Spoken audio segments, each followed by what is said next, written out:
Bismillahirrahmanirrahim. Assalamualaikum warahmatullahi wabarakatuh. Hamdan wa syukurillah wa la hawla wa la quwwata illa billah. Wassalatu wassalamu ala rasulillah. Masyiral muslimin wal muslimah, sejamaah subuh yang dimuliakan oleh Allah subhanahu wa ta'ala, kita kembali berjumpa, kita kembali bersama-sama untuk bersyukur kepada Allah subhanahu wa ta'ala. Agenda Jumat rutin ini adalah agenda kita bisa bersilaturahim, berukhuwah, sehingga kita bisa mendapatkan kebaikan dari Allah hingga kita bisa berjumpa kembali dan bertetangga di dalam jannah. Amin, amin ya rabbal alamin. Mudah-mudahan bukan hanya sampai di dunia kita bertetangga, tetapi juga sampai dalam surganya kelak. Masyiral muslimin wal muslimat, 29 atau 30 hari lagi kita sudah memasuki bulan yang begitu mulia. Dan kita ketahui bahwa kenapa banyak hal yang mulia akan mendatangi kita, karena ada Al-Quranul Karim di dalamnya. Mengapa Ramadan itu menjadi mulia? Karena Al-Quran turun di bulan itu. Sebagaimana kita dengarkan bahwa syahrul Ramadan unzila fihi al-Quran hudan linnasi wa bayyinatin minal huda wal furqan. Kenapa bisa Ramadan itu menjadi mulia? Karena disitulah bulan turunnya Al-Quran. Lalu kita cek lagi apa yang membuat Al-Quran ini bisa membuat sesuatu bahkan tempat menjadi mulia. Karena turunnya di mana? Di Mekah dan Madinah. Makanya kenapa Mekah dan Madinah menjadi tempat paling mulia di antara semua kota-kota yang ada di muka bumi ini.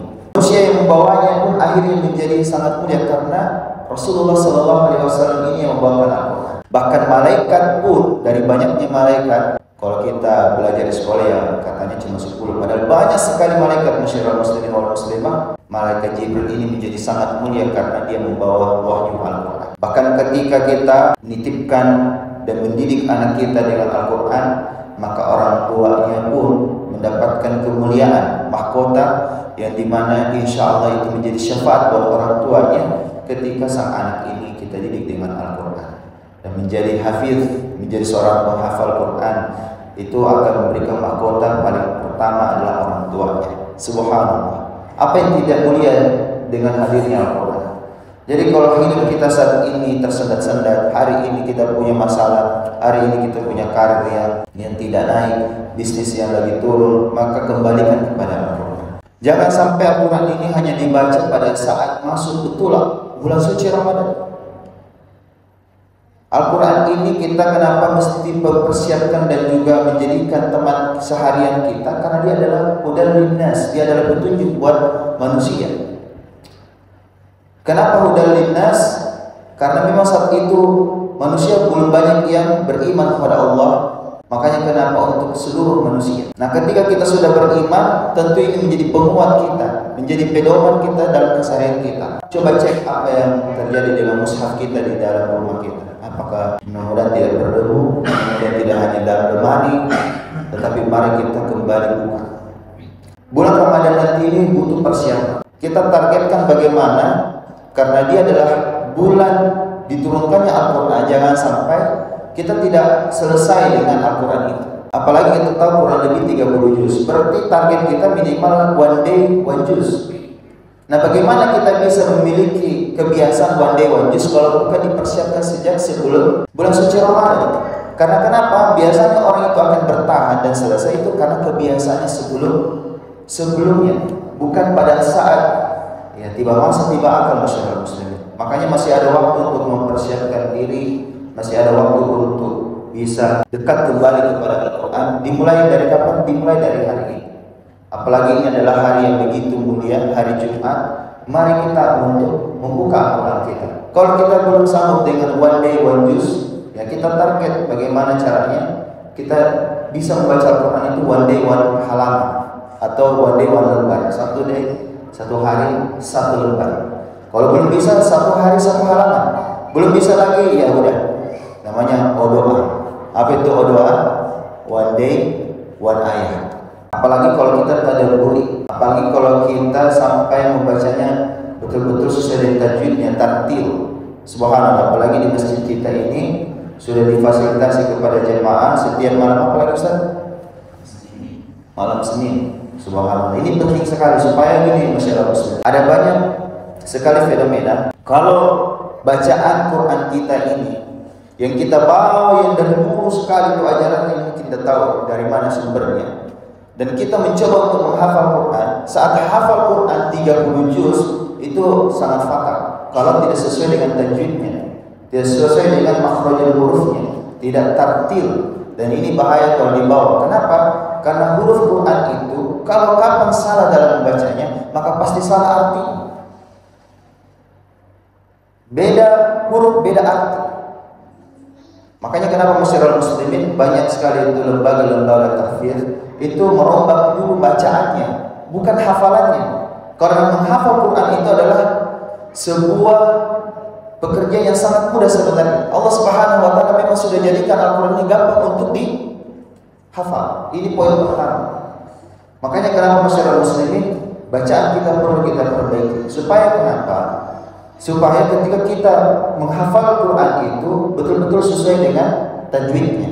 Ini yang paling pertama, karena kebanyakan di antara kita ini lupa, cuma sekedar baca maka tidak bisa membedakan huruf-hurufnya. Ini naudzubillah, seperti huruf abada, kan biasa itu ada abadasa. Tidak, masyarakat muslim, kita sudah tahu itu bukan huruf sa tapi fa.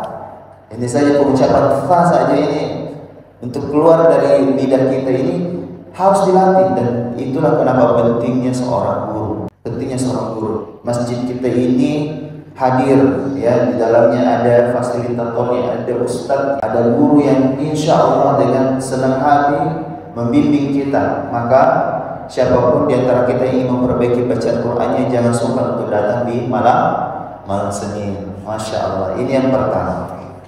Lalu masyiral muslimin wal muslimah, sidang jamaah subuh yang dimuliakan oleh Allah Subhanahu wa ta'ala. Al-Quran ini adalah sebuah mujizat. Ini poin yang kedua masyarakat muslim.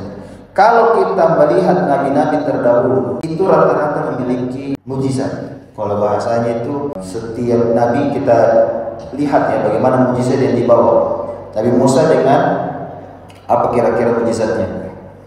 Dengan tongkatnya. Kalau Nabi Isa dengan pengobatannya, bahkan bisa menghidupkan atas izin Allah. Orang yang sudah meninggal bisa hidup kembali, subhanallah. Itu atas izin Allah Subhanahu wa taala. Mujizatnya di situ.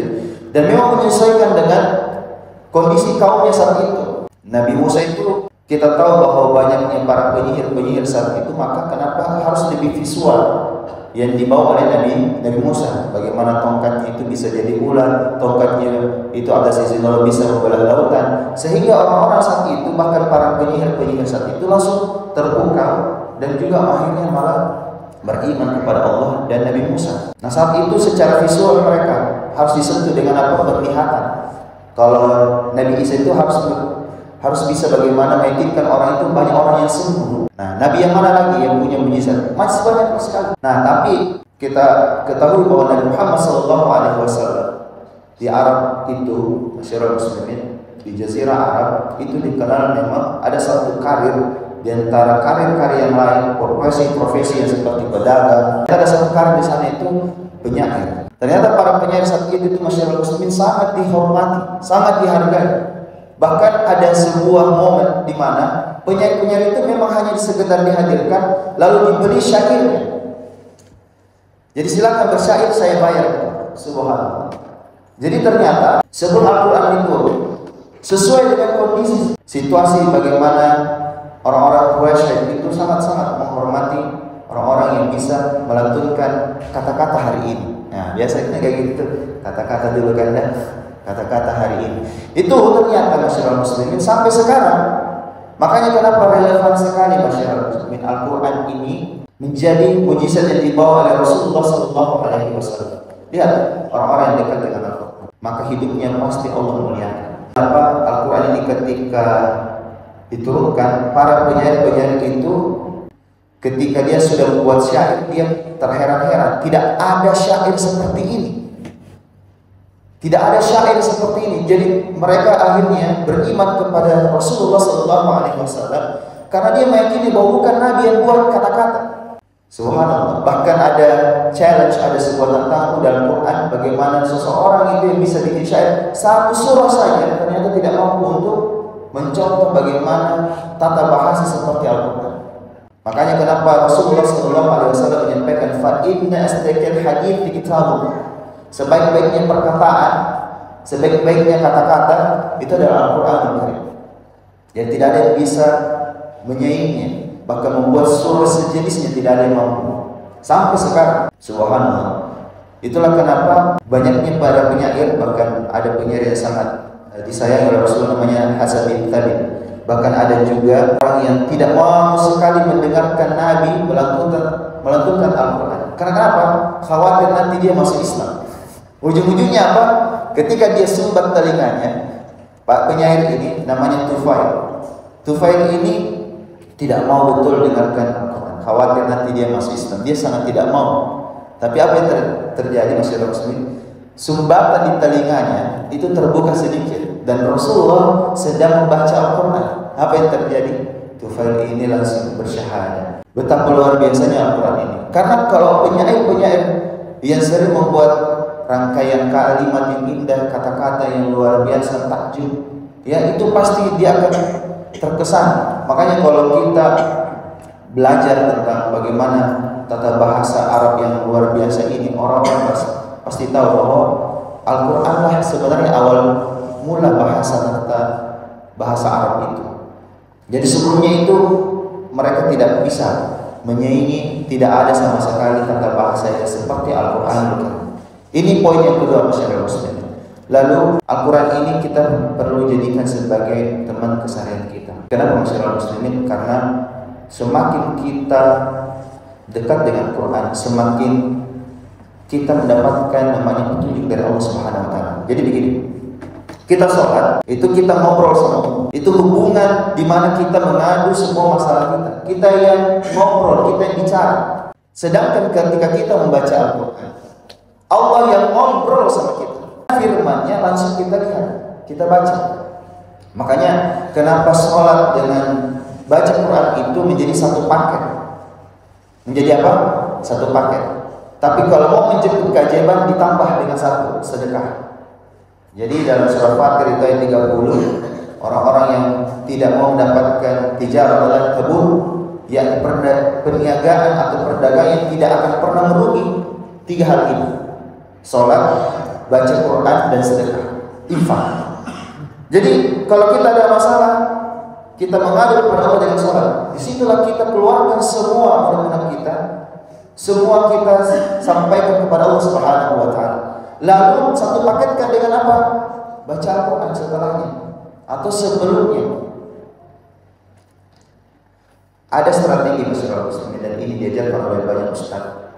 Dan ini masya Allah kita pernah praktikin dan betul-betul worth it. Kalau ada masalah yang betul-betul saat ini Anda sudah tanya ke banyak orang-orang konsultan bahkan tidak ketemu masalah, atau ada masalah pribadi yang sangat dalam dan itu sepertinya Anda tidak mau curhatkan ke orang, maka lakukan ini. Sholat 2 rakaat masyarakat muslim di rumah, bisa waktu sholat duha, bisa sholat lain, sholat taubat dan sebagainya. Lalu Al-Quran mushaf yang tidak ada terjemahnya sama sekali, itu Anda sudah siapkan. Ketika Anda sudah sholat, niatkan di situ. Niatkan di situ pada saat Anda buka halamannya secara random, acak. Jadi tidak seperti ada tuh orang tidak gitu. Buka secara acak saja, Bismillahirrahmanirrahim, langsung buka. Ayat itu Anda baca, kan 2 halaman muncul, kiri kanan, betul? Baca gitu itu semua, halaman berapa yang muncul, kiri kanan, lalu kita coba buka terjemahannya setelah kita baca secara tartil halaman 2 halaman ini. Maka lihatlah, tadabbur, perhatikan baik-baik masyarakat muslimin. Ada sesuatu yang Allah ingin sampaikan kepada kita lewat sholat yang sudah kita adukan. Maka bacalah terjemahannya. Anda akan ketemu. Biasanya begitu, kita ketemu solusi yang selama ini tidak kita dapat. Ya, jadi kalau kita punya masalah, yakin dan percaya sebenarnya masalah itu adalah persoalan. Kalau kita jadikan masalah itu adalah masalah, itu tidak akan susah ketemu solusinya. Tapi kalau kita jadikan masalah sebagai persoalan, yang namanya soal itu pasti ada jawabannya. Soal itu pasti ada jawabannya. Jadi jadikan setiap masalah hidup kita itu sebagai persoalan. Nah, jawabannya sudah jelas di dalam rumah kita, itu sebenarnya sudah ada. Al-Qur'anul Karim itu sudah ada. Petunjuk, namanya petunjuk itu berarti sudah ada, hudan linnas. Maka kalau kita sudah buka seperti itu, bukan terjemahan, lalu baca baik-baik ayat demi ayat yang kita buka halaman itu. Nah, kalau kita belum yakin, ini mika jawabannya, buka halaman sebelumnya dan buka halaman setelahnya. Nah, itu bagusnya tuh. Jadi kurang lebih dua lembar kita baca, subhanallah. Di situ biasanya muncul sebagai pelengkap. Jadi jawaban di halaman yang kita buka, kalau kita mau lebih yakin, maka buka di halaman sebelumnya dan halaman setelahnya. Ini dianjurkan sekali. Kalau kita betul-betul lagi punya masalah yang sudah lama tidak selesai-selesai, apapun itu, bahkan kita biasanya introvert, tertutup kepada manusia untuk menyampaikan masalahnya, mudah-mudahan ini bisa menjadi solusi. Nah, kalau kita jadikan kebiasaan ini, masyarakat muslimin, Al-Quran ini menjadi teman keseharian kita, yang tidak percaya, tidak ada tuh orang yang punya masalah. Saya lihat betul kemarin di Bontonompok, Masya Allah, kita ada musabaqah hifdzul Quran. Jadi ada lomba hafalan Quran. Ada yang 1 juz, ada yang 5 juz, ada yang 30 juz. Nah, saya lihat yang hafal 30 juz itu, Masya Allah, itu orang tuanya bagaimana bahagianya. Nah, terus saya wawancara, ternyata bahkan bukan dia saja yang menyetor hafalan, orang-orang sudah setoran hafalan kepada beliau. Nah, banyak sekali yang Masya Allah yang dapat juara 1, 2, 3. Saya kemarin yang memandu acara itu 2 kali. Jadi tanggal 24, lalu tanggal 27 Januari. Di antaranya itu masa lomba. Nah, di tanggal 27 itu, di hari terakhir, datang seorang imam yang Masya Allah, dia pernah jadi imam di New York, di Amerika. Ternyata Allah muliakan dia karena Al-Quran. Allah angkat derajatnya. Saya melihat rata-rata orang yang akhirnya bisa membawa Quran ini, Allah pasti muliakan. Allah pasti muliakan. Jadi ketika ada masalahnya, itu dapat tegurannya juga pasti bilang, kamu pasti jauh dari Al-Quran. Jadi ketika dia kembali lagi kepada Al-Quran, selesai lagi masalah. Itu pernah disampaikan langsung oleh teman-teman yang sudah lama dekat dengan Al-Quran. Dia bahkan menjadi masyhur namanya itu karena Al-Quran. Pernah ada masalahnya juga, ternyata tidak jauh-jauh jawabannya. Mungkin dia jauh dari Al-Quran. Kembali dekat dengan Al-Quran, Allah muliakan lagi hidupnya. Masya Allah, betapa banyaknya keajaiban seseorang pada kehidupan manusia, yang dimana dia menjadikan Al-Quran itu sebagai teman hidupnya. Kalau kita sudah sampai tenteng Al-Quran, tenteng nih, gayanya seperti ini, itu dengan bangganya anak-anak kita latih seperti itu sudah menjadi teman yang luar biasa. Kalau sekarang kan yang ditenteng HP itu, karena dan yang ada di aplikasi Al-Quran. Jadi bukan Al-Qurannya, aplikasi Al-Quran ada di saya bawa. Nah, bukan begitu maksudnya. Kalau HP kan dia multitaskingnya semua, tetapi kalau Al-Qurannya, mushafnya yang kita tenteng, itu bukti bahwa kita dekat dengan Al-Quran. Mudah-mudahan kita menjadikan kehidupan kita dalam keseharian kita, di dalam usaha, dalam berkarir, dalam rumah tangga, dalam mendidik anak, di dalam membangun kepercayaan diri dan juga reputasi diri, tidak lain masyarakat muslimin wal muslimah dekat dengan Al-Quran. Mudah-mudahan dengan Al-Quran ini yang menjadi mujizat yang ditinggalkan oleh Rasulullah SAW hingga akhir zaman, kita pegang, maka tidak lain kita juga pasti akan mendapatkan mujizat dan keajaiban. Dan itulah luar biasanya Al-Quran. Dan dia selalu ingin memberikan kita petunjuk kapanpun kita mau, dan tidak mesti pada saat kita ada masalah. Justru bisa kita pertahankan kehidupan dan kualitas hidup kita itu dengan rajin membacanya. Setiap waktu, setiap hari kita targetkan. Mudah-mudahan itu bisa menjadi sebuah karakter baru dan kebiasaan hidup kita, karena kita tidak jauh dari Al-Qur'anul Karim. Mudah-mudahan apa yang kami sampaikan bermanfaat buat kita semua. Jika semua ini adalah kelebihan, berarti itu adalah datangnya dari Allah Rahman. Tapi jika ada kekurangan, itu datangnya dari diri kami pribadi. Mudah-mudahan kita mendapat manfaat. Kita tutup dengan doa kafaratul majelis. Subhanakallahumma wa bihamdik, asyhadu an la ilaha illa anta, astaghfiruka wa atubu ilaik. Assalamualaikum warahmatullahi wabarakatuh.